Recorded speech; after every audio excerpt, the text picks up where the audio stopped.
Okay, I'm going to do this by hand here. I really can't get in close enough to show you. So in a previous video,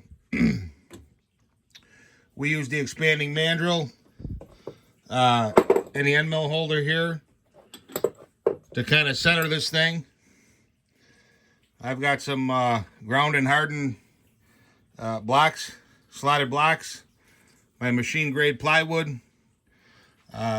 We use the indicator to sweep the top, bottom of the bore, and then up and down. Got that as close as I could, within a few tenths. And now, what we're going to do is we're going to check from end to end here. Okay, I pretty much got this zeroed.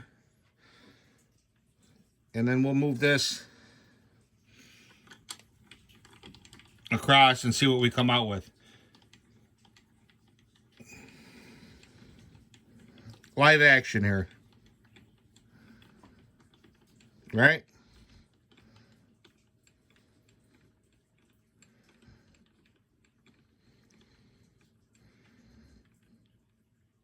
So on this cylinder,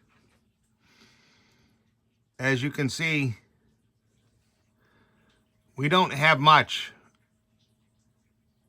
There's your zero. Now we'll bring it all the way back.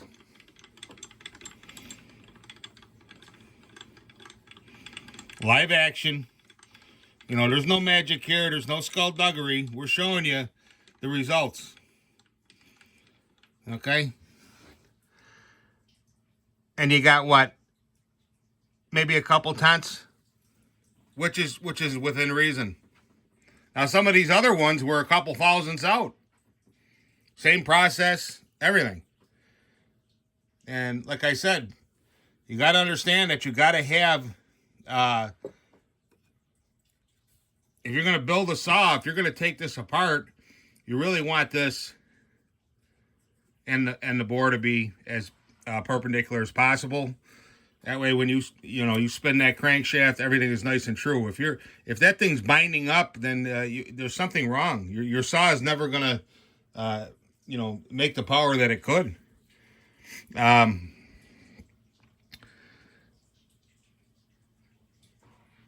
This is a little bit better setup here that I have. A little quicker setup. Still kind of a pain in the fanny, but that's reasonable. The tolerance that you're getting here, that should have no problem. Now this here, I could possibly get in here with a real tiny end mill, but it'd be a real pain in the fanny. And then on the expanding mandrel, when I get a scrap cylinder, one that can't be saved, I'll play around with the expanding mandrel, but I don't think I'm going to get 2 tenths out of it. I really don't. You got some guys out here that, it reminds me of that, who the hell was that guy, the boxer, Charlie Zolonoff. The guy always flapping his gums. Oh, yeah, I can beat you. Yeah. Well, finally he got into the ring and he got his ass whooped bad. I'm just trying to show you guys the way that I do this, because of my focus on making this as perpendicular as possible. With a hobby machine, as a hobby, getting it as close as I can. You really, in my opinion, you're not going to get it this close with the lathe. And again, I'll put my money where my mouth is. Maybe somebody's doing something else. They're super gluing stuff, or they're pounding shims in there and they're getting it more accurate. But again, I'm showing you my work right here. Let's see your work shown. Another thing you can do to avoid all this. Now these are ground the same.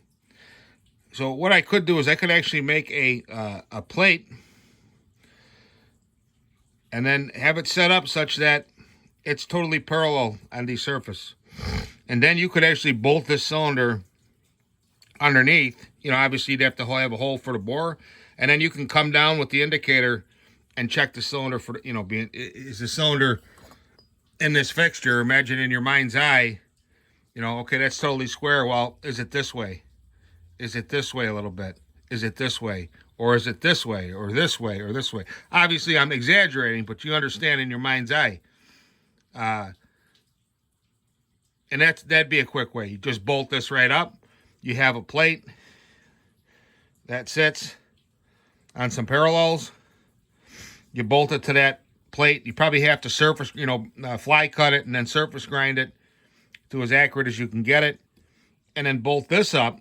And now this surface now mates against your perfectly machined and parallel surface. And then you can come in here with the indicator and make your sweeps down here. And if these aren't straight up and down in your 4 quadrants, you know you're off, right? That's another tip from your Uncle Gare. But be careful out there, folks. Be careful.